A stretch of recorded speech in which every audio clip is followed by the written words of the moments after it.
Hi everyone, welcome to our weekly Q&A session, and it's my pleasure today to welcome here Coach Richard. So hi Richard, how are you today? I'm great. How are you doing today, Veronica? Yeah, I'm also great. I have a little bit sore throat, and it's only because I was on just a little break last week in Italy, and Uh-huh. it was quite windy there. I mean, I was expecting like something like a relaxing beach holiday, but it turned out to be very windy. But I believe we made the best out of our little break. Great. So yeah, I'm full of energy, and I'm ready for the questions. I've been to Italy several times and just loved it, so I'm Yeah. envious. Yeah, that's wonderful. Yeah, Italy is really beautiful. So everyone who is watching, and if you have a chance to go to Italy, definitely go and visit. Right. So yeah, actually we have already a few questions that came in, and the very first question we have from Reni Karpal. Hi, do you have experience of treating people with insomnia following COVID? I had COVID in November and still experiencing extreme insomnia now, which has triggered sleep anxiety. But actually, I see something really nice here, which is we have a comment from FIFA who is actually answering to Rani. Insomnia is just insomnia. It's just fearing about sleeplessness. If you have trouble sleeping because of COVID, then that is sleep disruption. In this case, I would see a doctor to check your lungs. And if everything is fine with your lungs, you get insomnia. There is no normal or abnormal insomnia. And first, I would like to say that this is really, really nice when people spend time on the channel and they get the learnings and the knowledge, and they coach already other people who are maybe more at the beginning of their insomnia. And those who are a little bit advanced, they coach those who are like really, really struggling. So, but now I would like to let you answer this question. And Rani, you are going to have a really founded question from not only a sleep coach, Richard, but also a doctor. So the word is yours, Richard. Right. Well, thanks, Veronica. Well, I don't have my doctor hat on here, so Right, I know. I, I can't practice medicine here, I but know. so I'm primarily a coach. But, there's been a lot of talk about long COVID. If people get COVID and then they have these more long-lasting after effects. It does sound like RK, it sounds more like a sleep disruption problem initially. And I think the second viewer kind of answered this, the difference between sleep disruption and insomnia. Sleep disruption is when something is going on. It can be pain, it can be something with your health, and it keeps you awake. And whereas insomnia is a vicious cycle that you get into when you become afraid of not sleeping, and then that fear raises your hyperarousal, and that prevents you from sleeping. So it becomes kind of a self-fulfilling prophecy.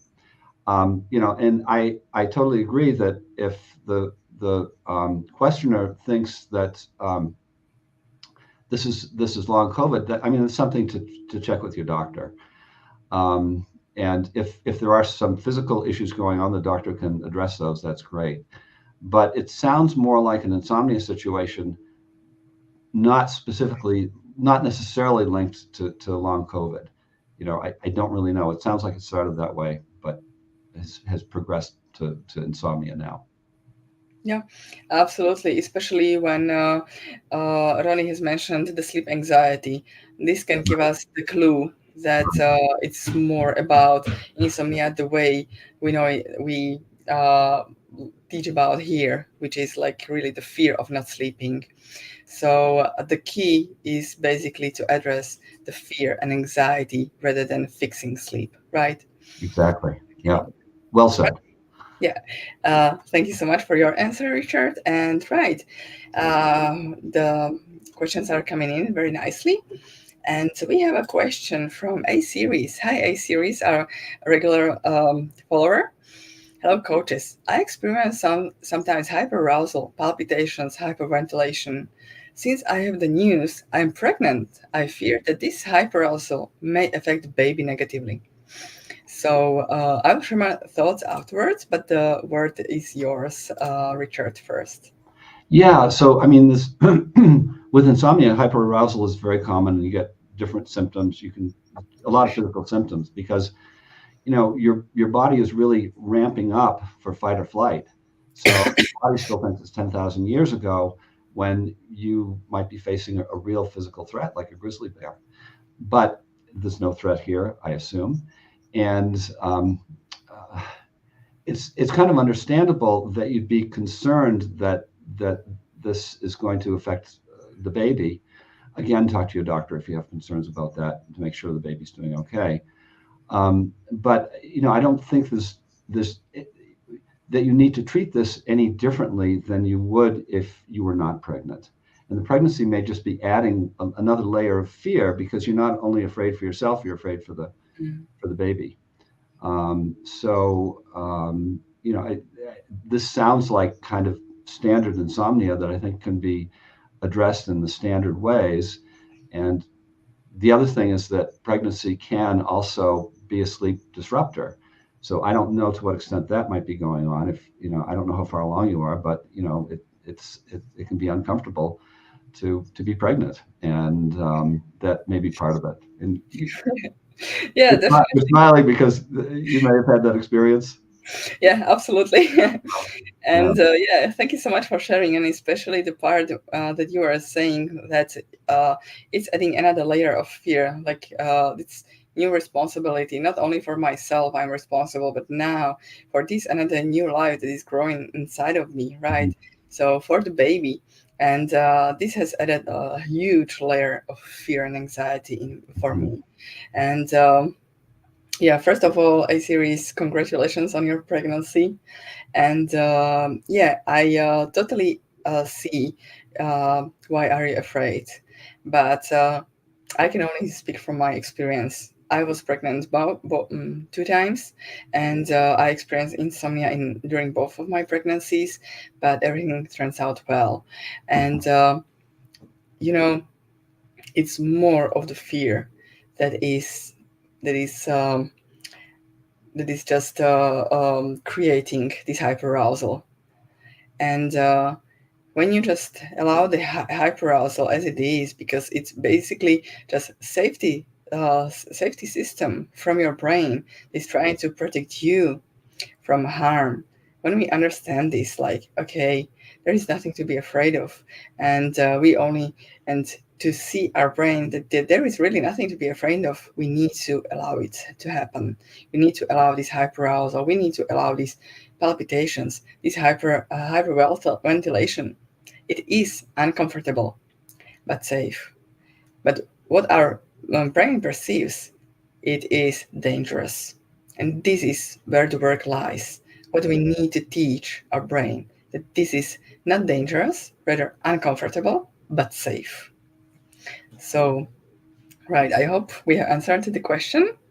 And If right, I may just add, Veronica, the way I like to think of it sometimes is our brain loves us, and that's why it does this. exactly. Our Yeah, brain, it's really a sign of love. It doesn't feel that way. It doesn't feel warm and fuzzy, but that's what it really is. And yeah, I found that was a way to kind of demystify things and feel less threatened when I had fight or flight like that. yeah, exactly.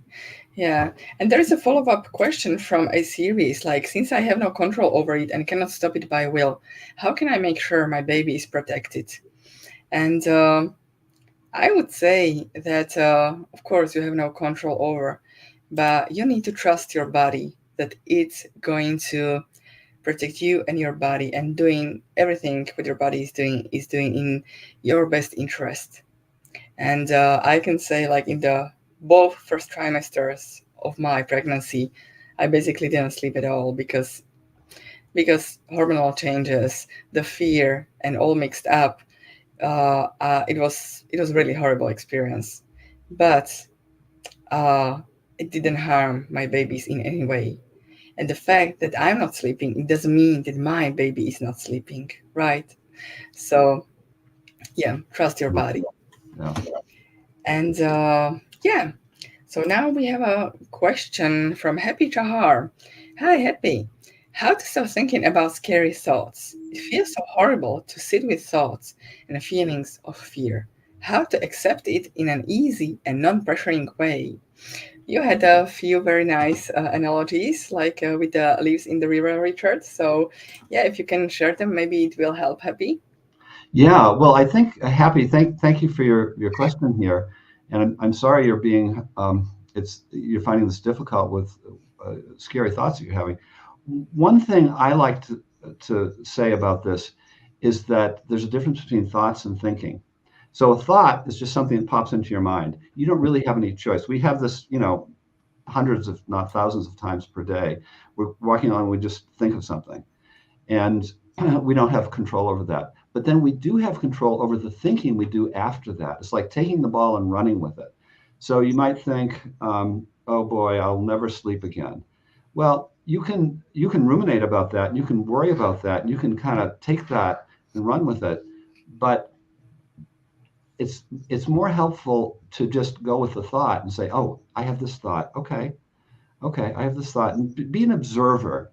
And one analogy, as Veronika mentioned, is the leaves on a stream. So imagine you're sitting by a nice mountain stream in the woods, and it's all lovely, and a leaf kind of floats toward you where you're sitting by the stream, and you kind of look at it, and it's near you for a minute, and then it just starts floating away. So think of thoughts this way, that a thought is not kind of uh, a message handed down from the sky. It's really just a thought, and thoughts can't hurt you. So I hope that's helpful. Yeah, absolutely. So, thank you so much, Richard. And we have another question from Hanga. Hi, Hanga. Hi, I have been suffering from insomnia for 4 months. I'm really afraid that it will affect my fertility, since high cortisol levels and so on. Please help me overcome this huge fear of mine. Thanks. So I can answer this because this was one of my biggest fears. That it there are quite of many of fears that I had related to pregnancy and fertility and these kind of things, and you know the fear was bigger than the reality, and I can say like I got pregnant in no time, right? When we since the point we decided with my husband like okay, let's do this, and then it's it really was solved immediately, no problem. And just to pinpoint, I was suffering from insomnia before that for 6 years. So from my experience, insomnia doesn't influence the fertility. And if you would like to, you can check my success story hanga, where I speak about this about my experience with insomnia and pregnancy, which is on Daniel's channel, and also on now also on Coach Alina's channel, which is Fearless Sleep. So I hope I have answered this question. And we have another question from Tyler. Hi Tyler. I just got diagnosed with sleep apnea at age 27. I have been just waking up from stress and still get dark eyes after using CPAP therapy, but feel sort of rested. And is there any follow-up question? Or do you see a question there, Richard? I don't see a question, but I can address that. Okay. So I also have sleep apnea. Okay, now I have mild sleep apnea, and I just use a little dental appliance. I don't use CPAP. Mhm. So you could ask your doctor about whether a dental appliance would work. Um, they're not as used as CPAP, but I think they're often effective. And again, there's nothing here is medical advice, but you can ask your doctor about that. Sleep apnea can certainly be a sleep disruptor because your tongue falls to the back of your throat and blocks your breathing. So if you're not breathing properly, then it's natural that's going to wake you up. And so that would be a sleep disruption. And I don't know if you're having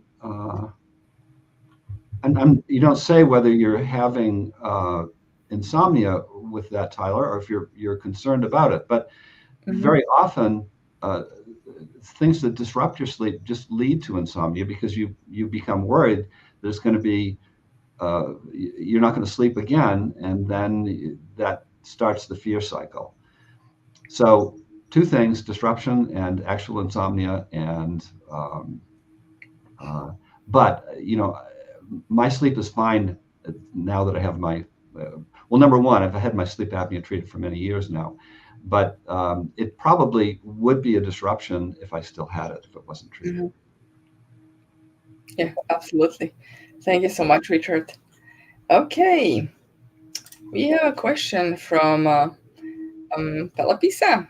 I'm not sure about the pronunciation.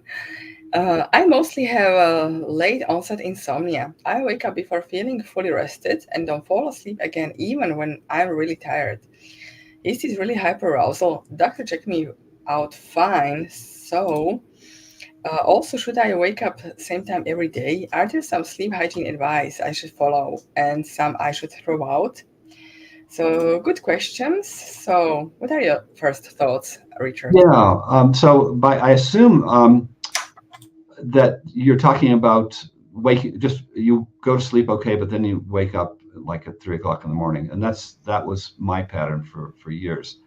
So I can certainly identify with that. I'm sorry you're experiencing that. Um, and what I found was most useful is to befriend wakefulness. So if I woke up in the middle of the night, my old way of approaching it was just to toss and turn and worry and wonder what's wrong with me and am I broken and so forth. But then I realized that that wasn't serving me. And instead of ruminating and worrying about this, I would kind of sit with my anxiety for, 5 or 10 minutes. And so I wasn't pushing it away. And then I'd do something that was enjoyable. What I would often like to do is watch Seinfeld. So I'd get up and watch Seinfeld and just, being able to laugh about things was really helpful in kind of um, getting me in a better place where I was enjoying something I was doing while I was awake. I would have much preferred to sleep through this, but given that I was awake, I might as well enjoy myself. Um, and then you also mentioned you don't. You're asking, is this hyperarousal? Well, yeah, I think it is. Whether you have trouble falling asleep or whether you wake up in the middle of the night, this really is hyperarousal.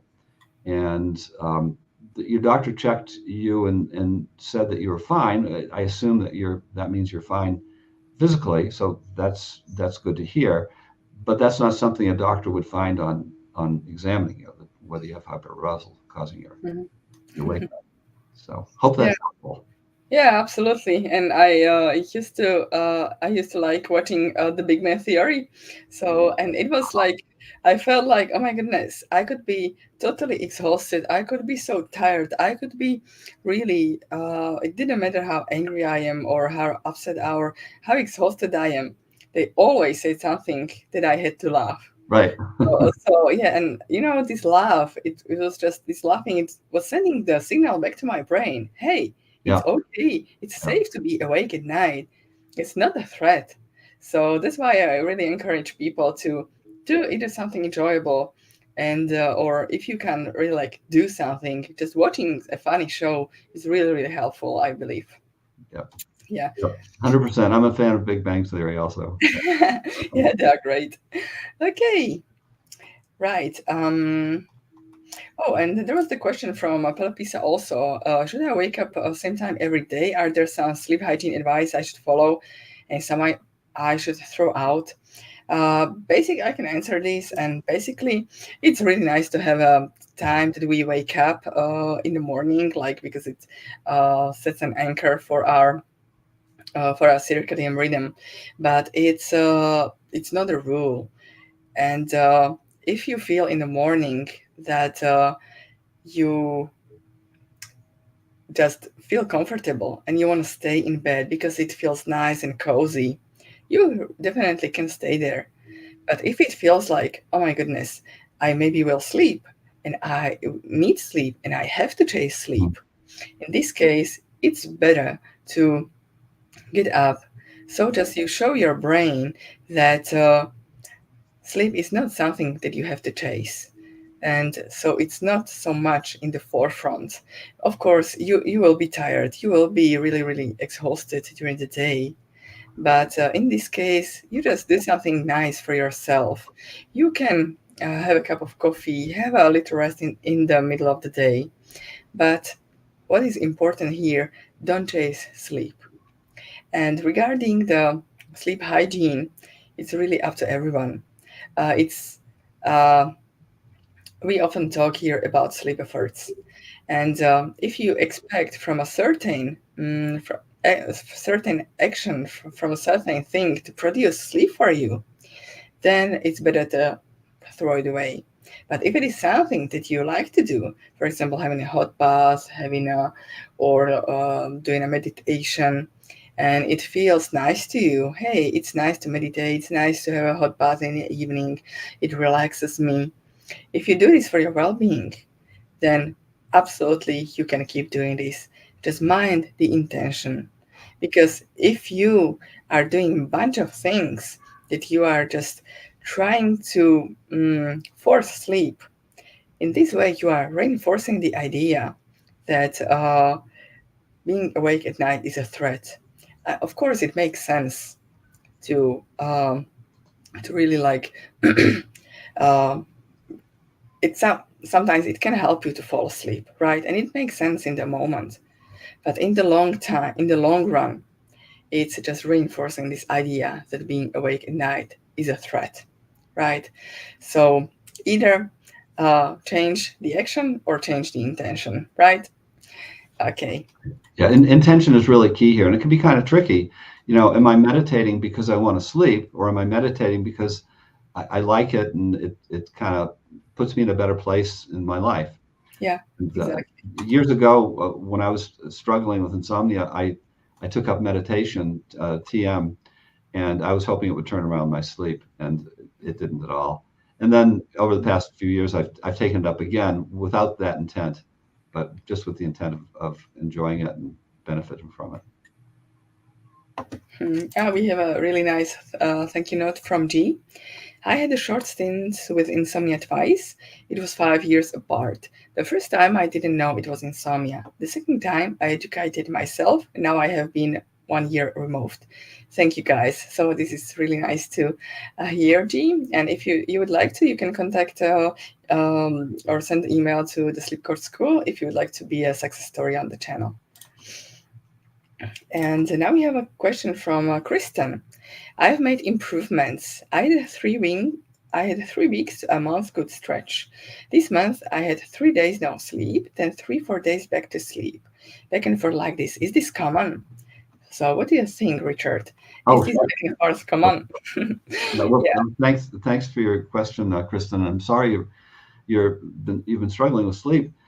This is very common, and you know, the road to recovery from insomnia is really a bumpy one, and it's not smooth for anyone. It's kind of like the stock market when it's going up, it's kind of up and down, and overall it may be improving. So the same is true with insomnia recovery, that people have good stretches and then they may have rough stretches also. So that's very common. I mean, what's happening kind of makes sense, that you've been teaching your brain that it's really safe, uh, that it's really safe if you're awake, that wakefulness is not a real threat.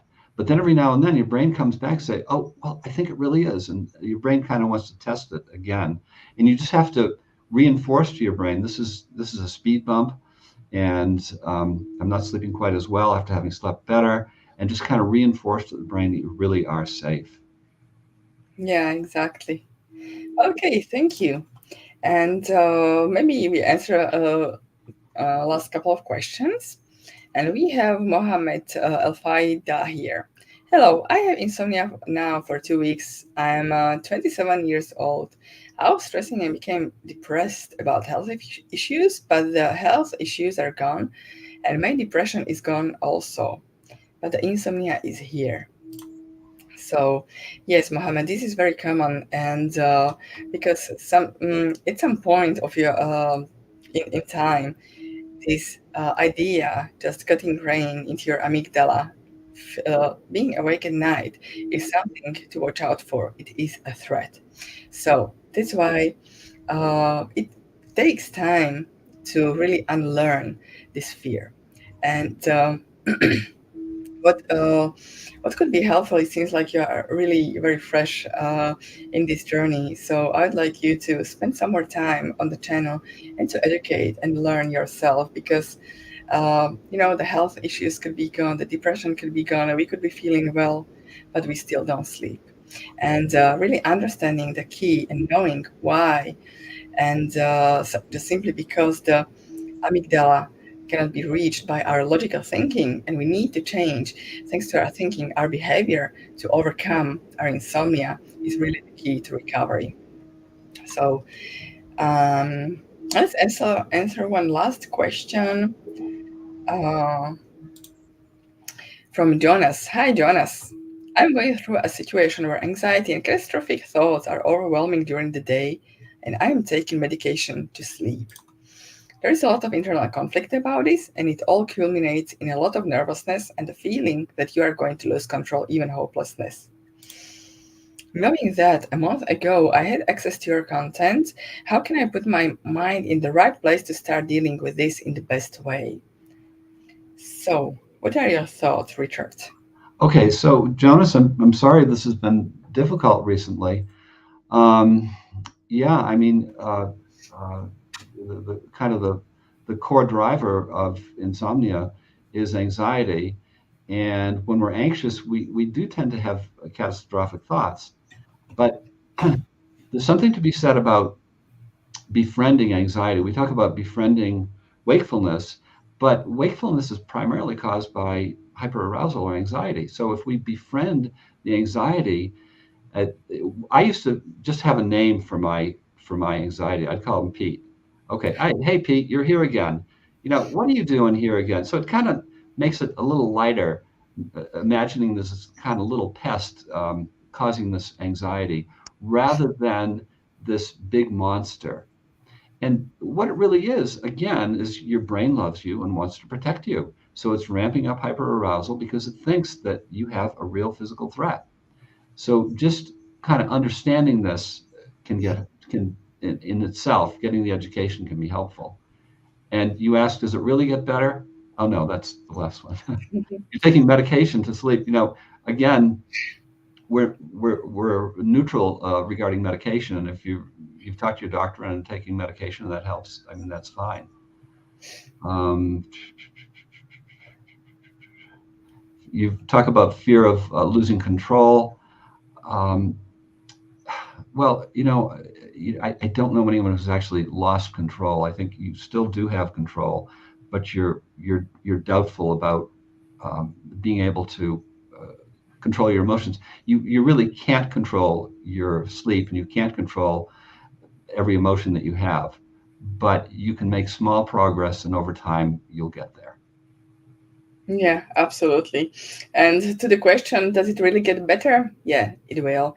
It just requires education, persistence, and work with ourselves, and just really um, understanding where does insomnia come from, and all the inner struggles. How often it is, like you said at the beginning, it's because our brain loves us, and it wants to protect us. Because when we see it as a foe, as an enemy that we need to fight, that this fight cannot be won. But when we turn it into a friend, like for example, when we have when we are awake in the middle of the night and we think that this is just uh, some plot or conspiracy against ourselves that our brain is trying to throw at us, and we feel like we need to fight it with all kind of sleep efforts and all kind of medicines to do our best, like not to stay awake, then it's going to be hard, and we will be exhausted from this fight. The next day it's going to be we'll be simply very very tired, and it's not because we didn't sleep, it's because we fought all the night. But when we change this, when we turn this enemy into a friend, and when we see, like, okay, in the middle of the night, probably I will not sleep, but what can I do? I can make this nighttime wakefulness as bearable as possible, maybe with Seinfeld or the Big Bang Theory. Then when you don't fight, you will feel even much better the next day, even if you didn't have enough sleep at night. So, yeah. Yeah, Uh, well, if I may add, it's kind of natural and understandable that people think, oh, I feel so bad the next day because I didn't sleep. Well, Right. that's part of it, but a huge part of it is that you're fighting it and that you're in the struggle, and that's just exhausting for your body. Yeah, exactly. Yeah. And also, what comes to my mind, there is just one question that comes up very often. But what if when I do something really exciting at night, like something that I really like? For example, today I had a client who asked me about playing chess because you really need to think when you play chess, and it involves your brain, like really, and makes you awake, right? And yeah, that's true. It might make you awake, but you might lose some hours of sleep. But what is more important, you are working also on your fear. And when you're working on your fear in the long term, you will also get the hours that you sleep more and more. Yeah. Okay. So I think we can wrap up for today, Richard. And I thank you very much for coming today. And I'm looking forward to having you next time. Well, thank you for having me. I'm looking forward to next time. Yeah. Thank you so much, All right. Richard. Bye Yep. bye. Bye.